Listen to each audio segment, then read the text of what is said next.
Hi, I'm Sarah Glassberg. I'm Brad Pilcher. And this is AJFF In Conversation, a podcast where we talk about all things Jewish cinema. In today's episode, which is actually part one of a two-part series, we are all about self-isolating and specifically what movies to watch while you're in lockdown. Brad, I take it that you're self-isolating? Yes, I am. And I am self-isolating as well. As we should be, yes. And as a result of our self-isolation, we've all got lots of time and no shortage of movies we could be watching. But what should we be watching? Well, that is the question, right? I mean, what films do the experts say we should self-isolate with? And by experts, we mean you and me, and also a guy who's a friend of the festival and has an actual PhD in this stuff. Well, yeah, and he's great. We love him, but it should be noted that you have a master's in this stuff, and I have at least a couple of bachelor's degrees. And by this stuff, we mean film. So, we've got some expertise here, but we should also point out that this is the first episode of this podcast, and you are part of the programming team at the Atlanta Jewish Film Festival. Yes, I am. I am the programming associate. I am also a part of the team at AJFF. I'm the associate director. And that self-isolation that's being caused by the coronavirus pandemic is a big part of why we are launching this podcast right now. The purpose of In Conversation is to entertain, to educate, all of those things, yes, but it maybe can keep us a little bit connected to each other and to that shared film experience. Absolutely. And we will be doing this podcast, but we will also be doing webinars and launching some other really fun, cool virtual programs at AJFF. So we obviously want to take a few minutes and talk about that a little bit before we dive into our film picks. So to help with that conversation, we figured we should definitely have Kenny Blank, the executive director of AJFF, join us. Thank you for joining us, Kenny, for this kickoff of this new thing. It's exciting. It's not something AJFF has ever really done before. It is definitely not. It's something different for very different times. You hear the word unprecedented thrown around a lot nowadays, and it's true. Certainly never in our lifetime have we ever seen something like this, such a seismic event that impacts every facet of our life. And I mean, just think about it. It's just surreal. This killer virus on the loose that we have to lock ourselves in our homes to protect. It sounds like a bad sci-fi movie, but unfortunately it is deadly serious. So all of us are finding ways to adopt, and it's been inspiring to me to see the human capacity for innovation in this time of challenge. And the Atlanta Jewish Film Festival is no different. We feel very fortunate to have been able to celebrate with our audience back in February, our 20th anniversary festival, just before COVID-19 made its foothold in the U.S. And now with the movie theaters closed, film festivals like ours have to find new ways to stay connected with our audience and to remind all of us what we loved about the movies in the first place. So there is no substitute in my mind for going to the theater, but ultimately at the end of the day, our love for movies doesn't begin and end at the theater's door.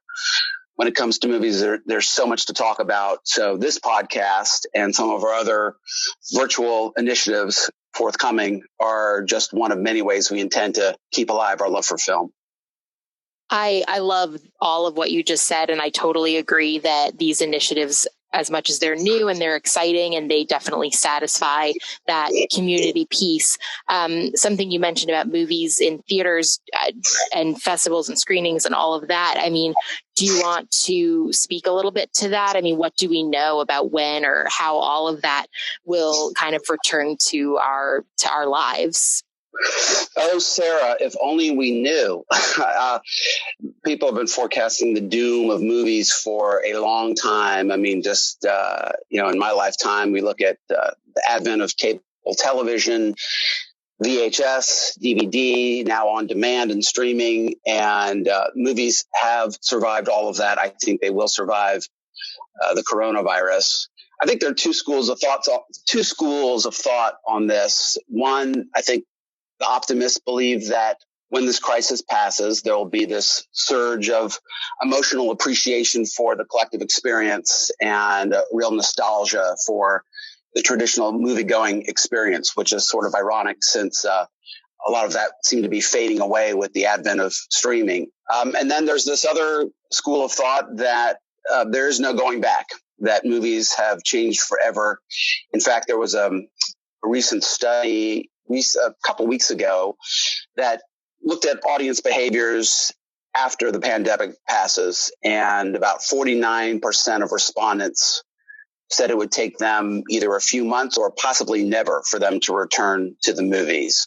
And nearly a third of them said they would be attending movies, but far less often. So in answer to your question, I don't know where the truth lies between those two tensions. I think the real test is going to be not just when the health experts and the scientists tell us it's safe to return, but when we all actually feel safe to return to movies. So I would be foolhardy to try to predict what's going to happen and exactly when, but I think I come closer down to the side of the optimist, that the desire to reconnect is going to carry the day, and we'll all be back at the movies, hopefully sooner rather than later. Kenny, I know it's almost a year away, but do we know anything about the 2021 festival? Do we think this will all be over by then? It's a great question. And I think we should set the expectation with our audience that, look, there's a real possibility. It's unfathomable to me to even be saying this. If you had asked me this a few weeks ago, I said, well, of course we're going to put on the 2021 festival. Business as usual. The show must go on. But I think we have to look at the reality of the situation. We've seen a lot of people make predictions about this virus and predictions about the future. And it is really folly. This is a really complex situation. There are so many unknowns, so many changing variables, and we're seeing all these disruptions in every sector, including the film industry. Film productions being halted, film premieres are being postponed. So I will say that even with all this uncertainty, I do feel confident that the film festival will persevere somehow, some way. We will be presenting the best in international cinema and Jewish storytelling next year. Whether that looks exactly like our traditional film festival as we've been carrying on for 20 years, I can't say. I'm sure on some level it will be a bit of a different experience, but I'm hopeful. I'm hopeful we can return to community gathering and experiencing films together in the theater the way they were meant to be seen. Well, that's great. And with that in mind, and just in the meantime, you actually had mentioned a little bit more virtual programming coming up from AJFF, or you kind of alluded to that, and this podcast, again, is part of that. Is there anything else you'd like to speak on with regard to just what AJFF is planning to do in the near future to, again, stay connected online with our wonderful community?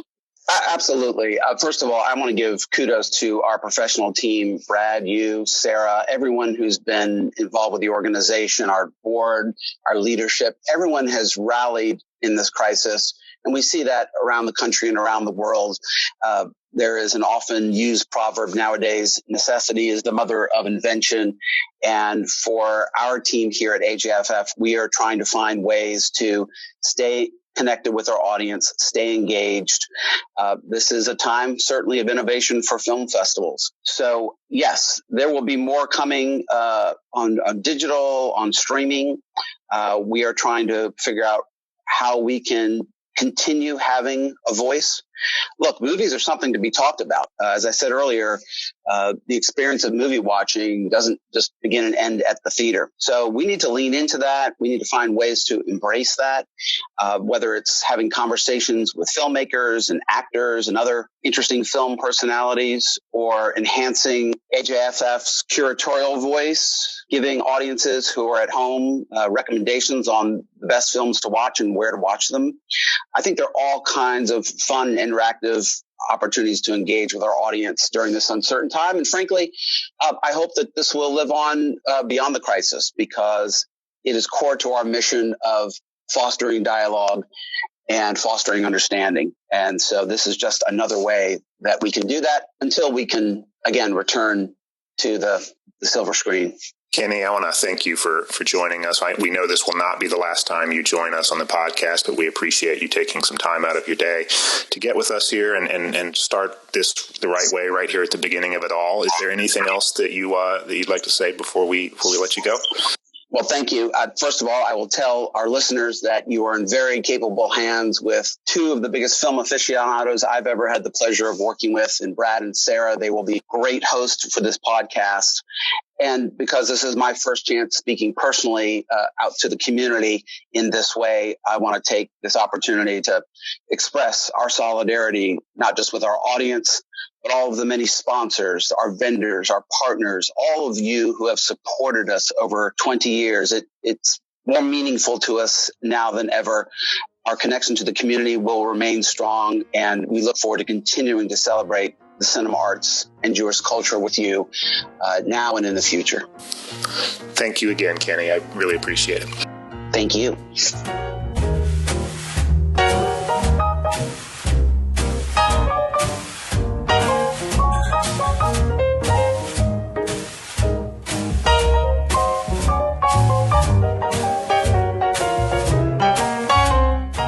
All right, so what should we watch while we're all self-isolating at home? What gems are out there, maybe off the beaten path a little bit, that you should be introduced to? That is where our conversation starts, and we obviously wanted to get a little help. So for that, we enlisted Dr. Matthew Bernstein, the Goodrich C. White Chair of Film and Media Studies at Emory University. He's also well known to AJFF audiences, serving on our board of directors and having served as a co-chair for the festival for a couple years. And for more than 20 years, he has hosted and moderated the Cinema Club. So Matthew, welcome to the podcast.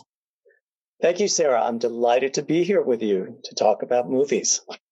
Let's set some ground rules, Matthew, because this is a broad topic. It could be unwieldy. So each of us has brought a couple of films to recommend, and these are all quote unquote Jewish films. And I think we can definitely have some fun talking about what makes them Jewish. Oh, yeah, absolutely. That's going to be half the fun of this. So first, roll 2 films each, Jewish films. They should also generally be available online, either from a streaming service or to rent online. That's the second ground rule. And are these films that have played the AJFF in the past? That is not a requirement. Some of them, sure, I hope so. But, we're not going to make that a requirement. These can be any film. They could be major commercial releases. It could be films we've played at the festival in the past, but not a requirement that they be AJFF films per se. And why don't we kick it off? Matthew, as our guest, would you like to go first? I would love to. The first film I recommend for self-isolation is the classic Hollywood Ernst Lubitsch film, To Be or Not to Be, which pushes the boundaries of what comedy can be. I think people maybe have heard of Lubitsch. He made some classic romantic comedies in the 30s, like Ninotchka and Shop Around the Corner. But he was considered the director's director in his prime in Hollywood. Everybody looked up to him. And he made this film in 1942. And while he was an expert in romantic comedy, this combines that genre with a depiction, a dramatization of the invasion of Poland, of Warsaw in World War II. And he was actually criticized a great deal for combining these two, such a serious subject matter, and romantic comedy and comedy of disguise. But basically, the film's about an acting troupe in Warsaw and a love triangle between a vain older actor, Joseph Tura, played by Jack Benny, in his most successful film role, and Joseph Tura's younger, beautiful wife, Maria Tura, played by Carol Lombard, who is equally vain but hides it better, and a young, handsome Polish aviator played by the young Robert Stack. The aviator is totally enamored of Lombard and wants to marry her. The title of the film, they must have had trouble fitting it on a marquee, To Be or Not to Be, but it gives you the spirit of Lubitsch's comedy and this film. Basically, it has this title because every time the Jack Benny character launches into Hamlet's soliloquy, that's a cue for the aviator to get up and leave the theater and go meet with his wife. So Jack Benny's character thinks this guy thinks he's a lousy actor, and somehow Robert Stack is always seated in the middle of the orchestra. So his exit is very conspicuous, and the Jack Benny character is always very insulted.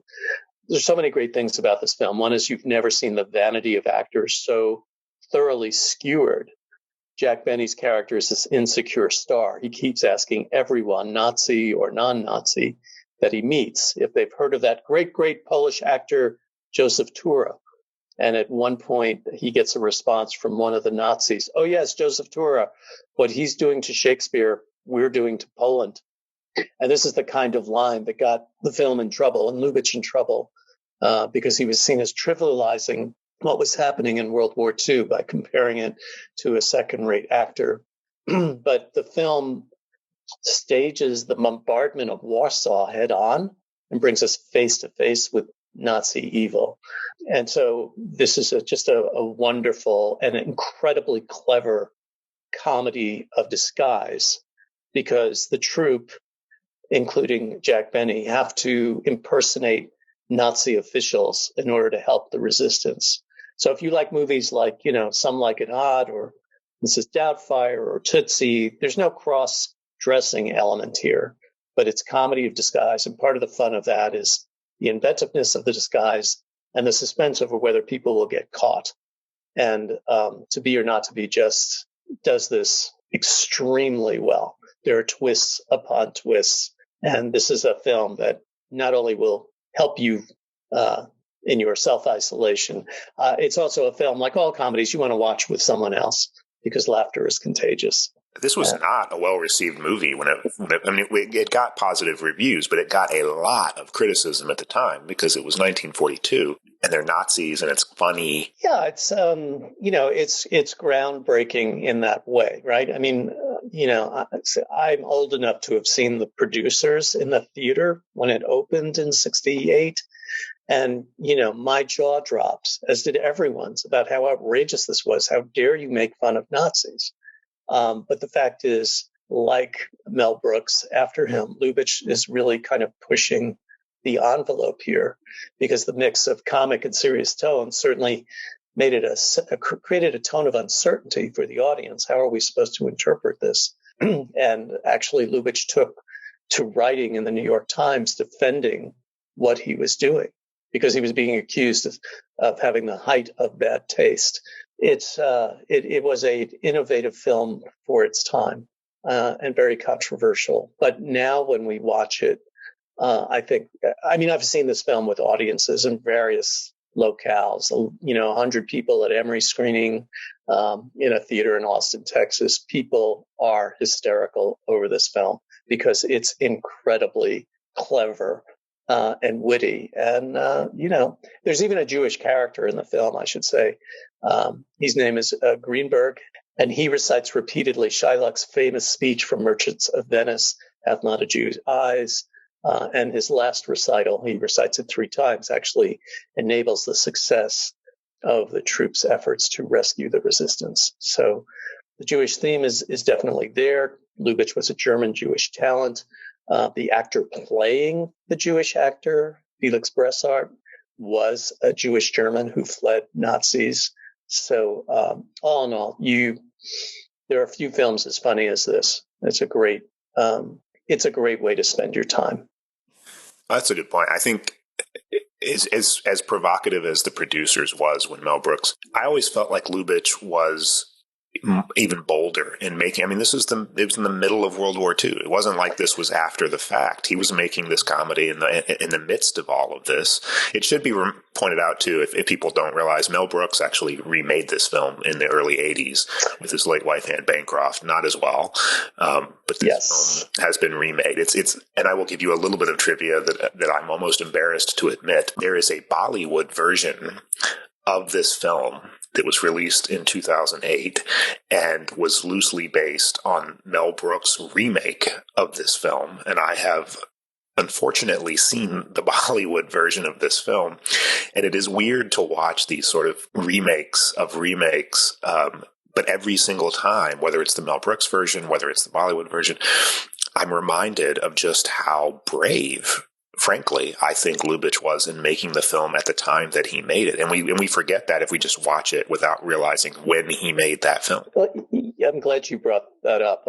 Yes, the Mel Brooks remake doesn't hold a candle to the original. And of course, Mel Brooks, in remaking it, took more roles for himself as the actor, the Vane actor leading the troupe, than was originally assigned to the Jack Benny character. And I want to say, if you're not a Jack Benny fan, and I have met one person who isn't, the film is still absolutely delightful. But Bollywood, they remake films all the time. But I love your idea, the remake of the remake. I mean, they remade Some Like It Hot, and you can recognize the plot of these two musicians who have to cross-dress to escape from gangsters, but it's a whole different experience, a whole different kind of film. To your point, Brad, Lubitsch actually started making the film before Pearl Harbor, in the fall of 1941, and then the film was released in 1942. So this, just months after the first American soldiers had arrived in Great Britain. So it was caught up in history in a certain way that nobody intended. And of course, Carole Lombard was killed in an airplane crash, either right before or right after this film was released, I think. So. Yes. Yes, sadly, Carole Lombard, who was then married to Clark Gable, who actually came to Atlanta for the premiere of Gone with the Wind, was the premier comedic actress of her time. I mean, screwball comedy is named after the kinds of roles she played, but she was like many in Hollywood, she was a ardent fundraiser for the war. And she was traveling to a war bond sales rally when her plane crashed. And they actually had to take a line out of the script because, she's being wooed so ardently by the aviator, but she originally had a line, what could happen in a plane? And they took it out because she died. And it was not funny. Lubitsch is so great at suggestiveness, and even the idea of calling the film To Be or Not to Be, once you know it, brings you to this very famous and often discussed Lubitsch touch, which is saying things indirectly, showing things indirectly. Lubitsch's mantra was always, how can we show this without showing it? Probably the filmmaker most influenced by Lubitsch was Billy Wilder, who, when working on his great scripts for Some Like It Hot, In the Apartment, and countless others, Double Indemnity, had a sign over his desk that said, how would Lubitsch do it? It's a great opening introduction, if you're not familiar with Lubitsch's work, to just an extraordinary talent. Orson Welles called him a giant of the cinema. And, if you want to follow up, Shop Around the Corner, which was badly remade as You've Got Mail by Nora Ephron, Ninotchka with Greta Garbo, and my personal favorite of his, Trouble in Paradise from 1932. Well, To Be or Not to Be is available to stream for our listeners on the Criterion channel, as well as the subscription service Canopy with a K, which is one of my favorite unsung, underknown subscription services. Sarah, is your pick as funny as To Be or Not to Be? It has humor, but no, it is not. It is not as funny. We're definitely shifting gears a little bit with my pick. What is it? Okay, so I went with The Social Network from 2010, directed by David Fincher. I have to admit right off the bat, it is my second favorite movie of all time. And it has honestly held that spot since it came out. So it just got put up on Netflix and I rewatched it recently. And I don't know, I was just struck by not just how well it holds up, but that it actually feels really timely and important now in the current climate. There's one line in particular in it, and for those of you who don't know, I guess I should mention this is the story, a somewhat fictionalized version, or it's based off of a book actually that was written about the creation of Facebook and some of the lawsuits that Mark Zuckerberg found himself in. There's this line in it that I wanted to point out right at the beginning. Justin Timberlake plays Sean Parker, who founded Napster and who himself was embroiled in some of these conflicts with his own, kind of technological revolution that he brought to the music industry. And so he says, we lived on farms, then we lived in cities, and now we're going to live on the internet. And I just feel like that's kind of what we're all being asked to do while social isolating. Everything that was once really physically communal or public in that traditional sense, it's all moving into these online spheres. And the definition of public and the definition of community are really just evolving while we're all physically separated from one another. So, yeah, I think this film is simultaneously nostalgic for a time when these modes of connecting and communicating with each other were still so dramatically new and exciting in the early 2000s, and yet also ahead of its time, kind of predicting or at least predating what all social media would one day mean to people and be used for. So this origin story of Facebook, which is a thing that so many of us use every day, maybe now more than ever, to bring humans together, you see that potential in the film, but you also see these interpersonal conflicts, the humans whose relationships were broken as a result of that same thing. And I think that dichotomy is just really interesting. And the last thing I'll say is that it's also just such an immersive and fascinating film. Every time I watch it, I am completely engrossed. When I was rewatching it recently, I wasn't thinking for a second about, the news or my own personal anxieties around what's going on in the real world. And just David Fincher is one of my favorite directors. He has this way of turning Aaron Sorkin's script about, again, the creation of a website and Mark going through these two different lawsuits into something incredibly suspenseful and gripping. It's kind of nonlinear storytelling, which definitely challenges you and I think keeps you on your toes a little bit. You feel like you're watching a thriller or, a sparring match a lot of the time. So I just think it's also this perfect marriage between screenwriter and director, and definitely worth a watch, if not a rewatch, with everything going on.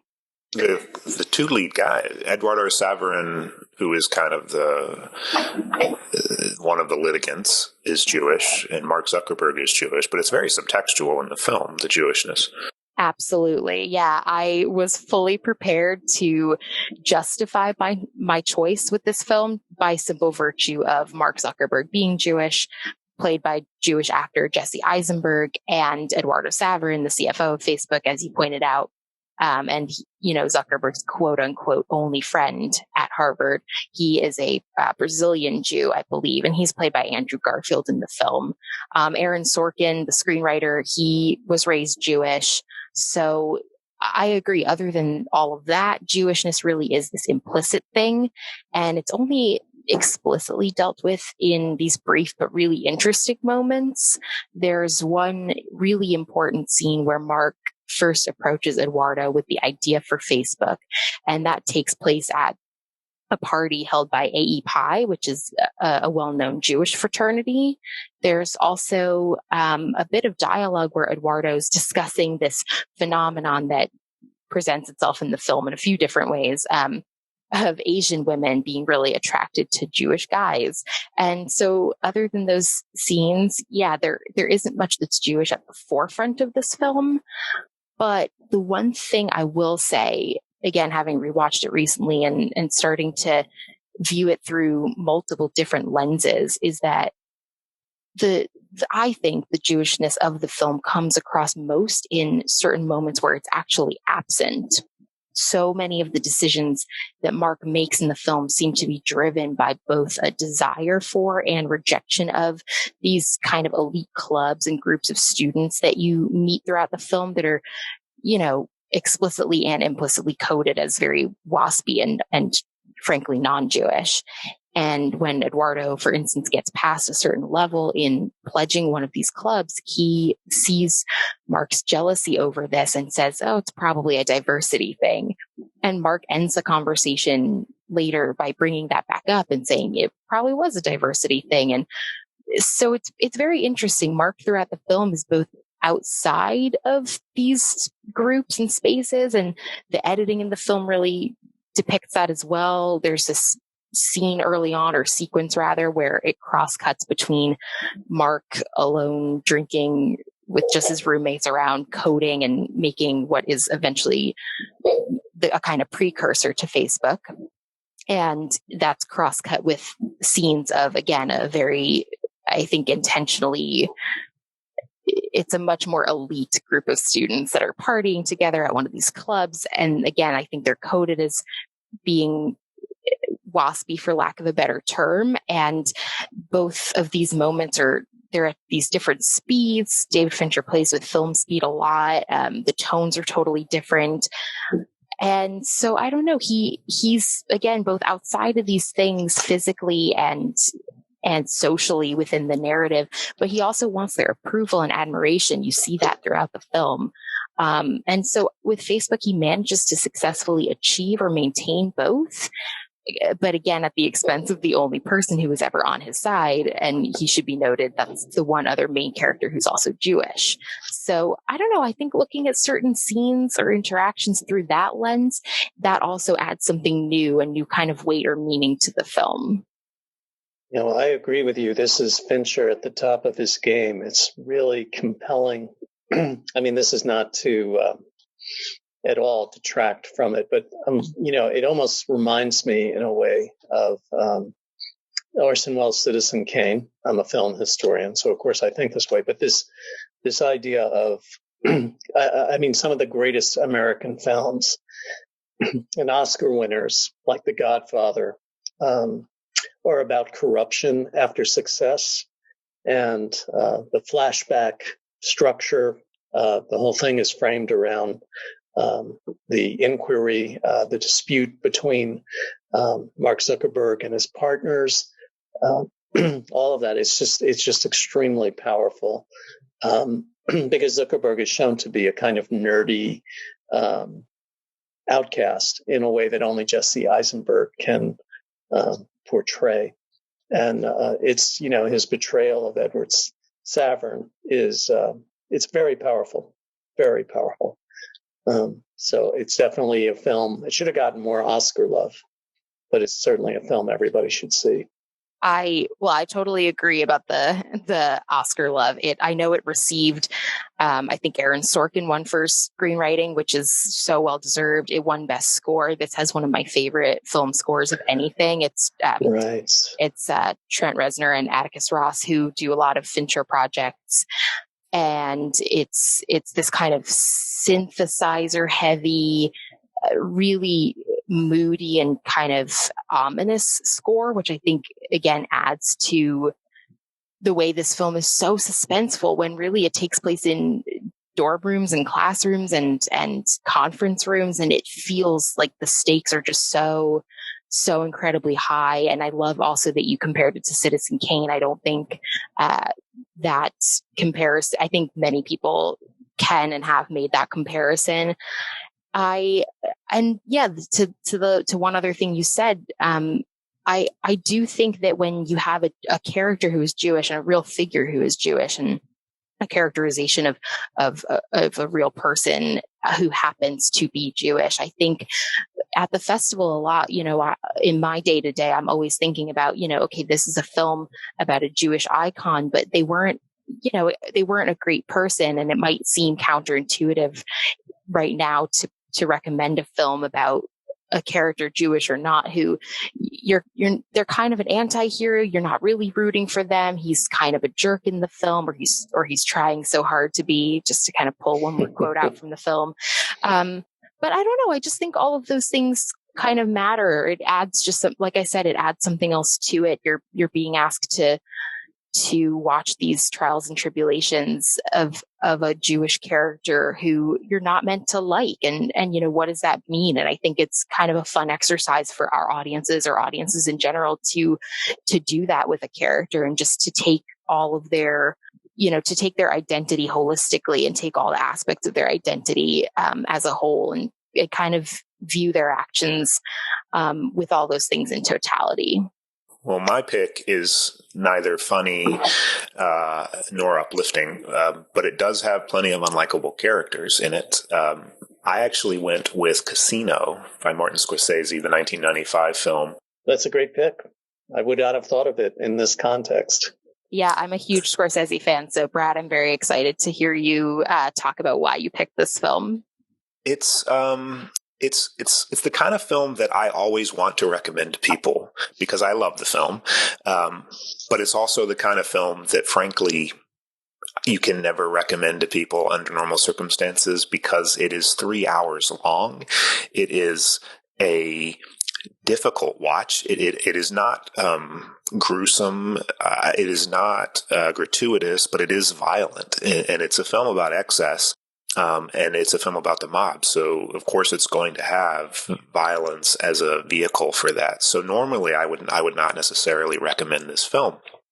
But when else could I give people a recommendation for a 3-hour film? And it's a film that shouldn't work. It's a film that is about 1/3 voiceover, at least. The first 22 minutes of the film is solid voiceover. It literally does not stop for 22 straight minutes. It has no plot, which is something that Scorsese actually says out loud on an interview on the Blu-ray of the film. It's based on a true story. It's based on the story of Frank Lefty Rosenthal, who was a sports bettor and got plucked by the mob because he was so good at sports betting to run the Stardust Casino in Las Vegas. And there was a great sort of story around his time in Las Vegas. He was a bit of a colorful character as his time went on out there. And the film fictionalizes a good bit of his life, but it's actually pretty true to his story. And it takes this idea of excess and does it way better than Wolf of Wall Street does later. It's a film that, frankly, Joe Pesci's character is a dumb animal, a predictable dumb animal. Sharon Stone's character is a self-destructive drunk who's also predictable.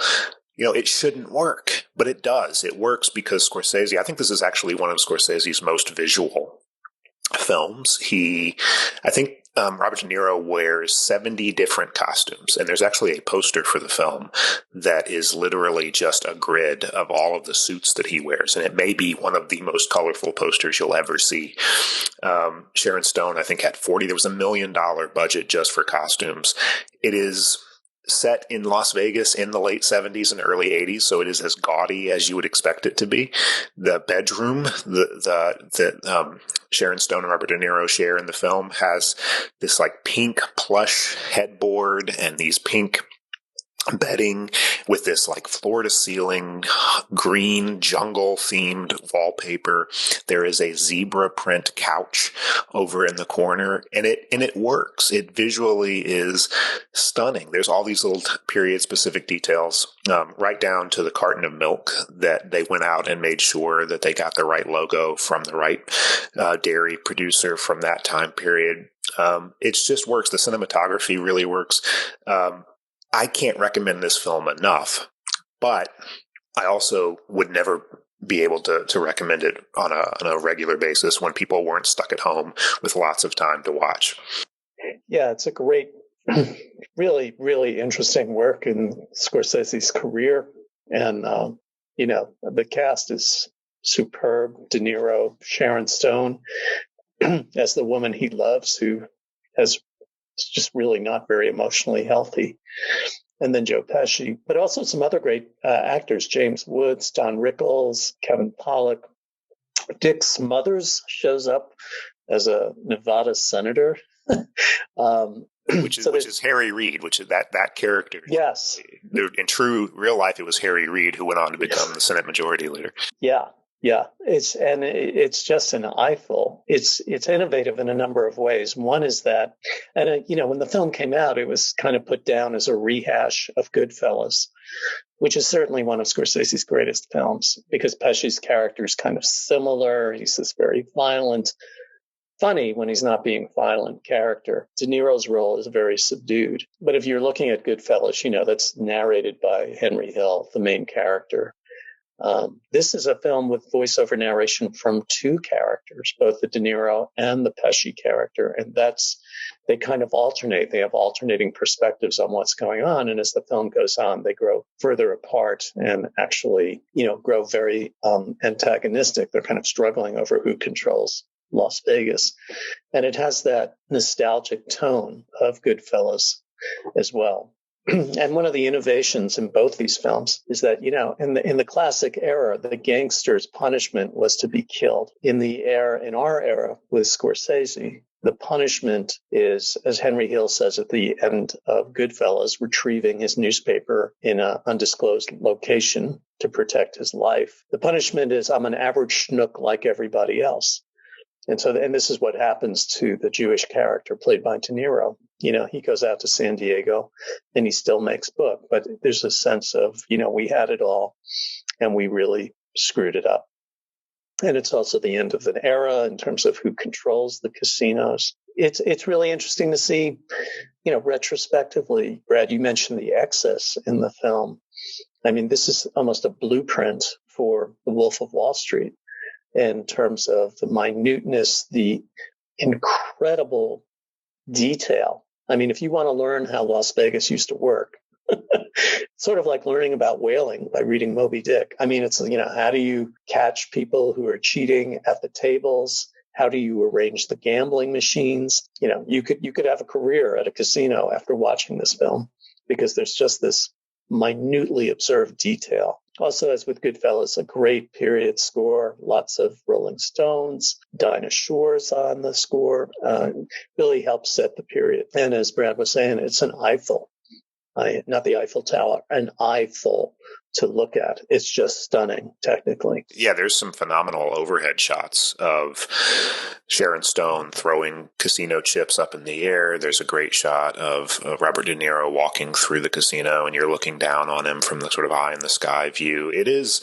I think Scorsese uses every visual trick that you can possibly come up with. I mean, he'll do scenes where he'll literally put a circular spotlight over the film onto a particular character. I mean, he really is pushing himself, I think, visually. And he's always been a visual director, but this is just a different level. It was his first time working with the cinematographer. The camera work is, there's a shot where they literally cut to a close-up of two of the characters' shoes, and they stay there for a few minutes. And then the sort of camera kind of moves back up their bodies as they're talking, having a conversation. I think this film is way better than Wolf of Wall Street. I think this film, because De Niro's performance is restrained in the way that it is, it works so well.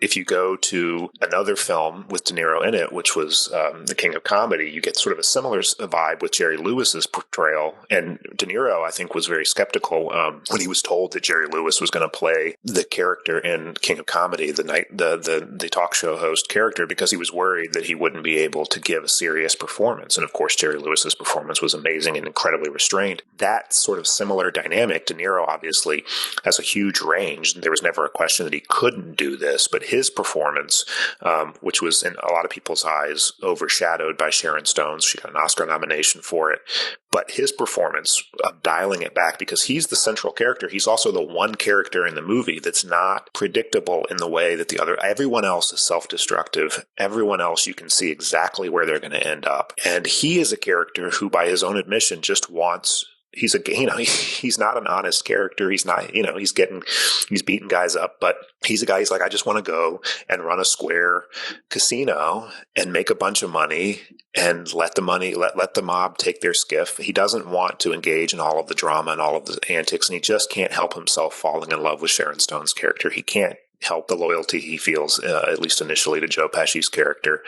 It is tragic, but it's that restrained performance that De Niro gives that anchors it and makes it work in a way that Wolf of Wall Street, which just went crazy with the acting and the time and the editing and everything. This works so much better. Yeah, I agree. And I don't think, it was funny when Wolf of Wall Street came out, people didn't really, Scorsese was accused of endorsing all this excess because he was showing it, which was just a projection on certain critics' part. I don't think anyone would make that claim with this film. No one would make that claim that this is a film that admires what its character's doing. It's just showing it to you.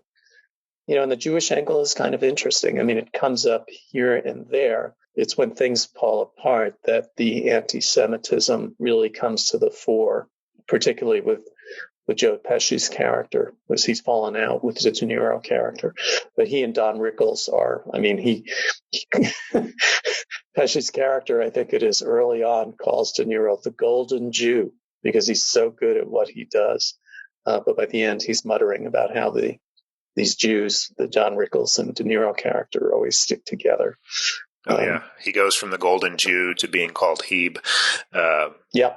So Casino, for those who don't already have it on DVD or Blu-ray, is available for streaming on Starz if you happen to have it. But it's available for rent literally everywhere. You can go on iTunes, Amazon, and get a copy. I think we'll leave it there for this week. We've talked about 3 films. We've mentioned a few others. I think we've given plenty of recommendations to keep you busy for a bit until we return in part 2 of this episode.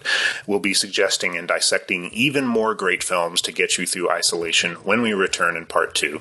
Until then, we are your hosts, Sarah Glassberg and Brad Pilcher. Also producing are Catherine Crosby and Chris Holland, who is also our technical director and editor. Thank you again to Dr. Matthew Bernstein, our guest this week, who will be back next time for part 2. The music you've been humming to all show long is by the incomparable Joe Alterman.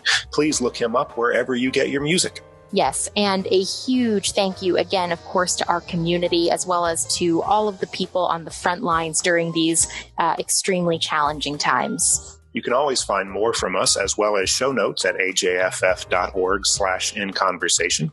Our email address is inconversation@ajff.org. Don't forget to subscribe in your podcast app of choice or check out our YouTube channel for new episodes. And give us a rating, a review. We want to hear from you. Every little bit helps. And of course, please always tell your friends. Until next time, goodbye.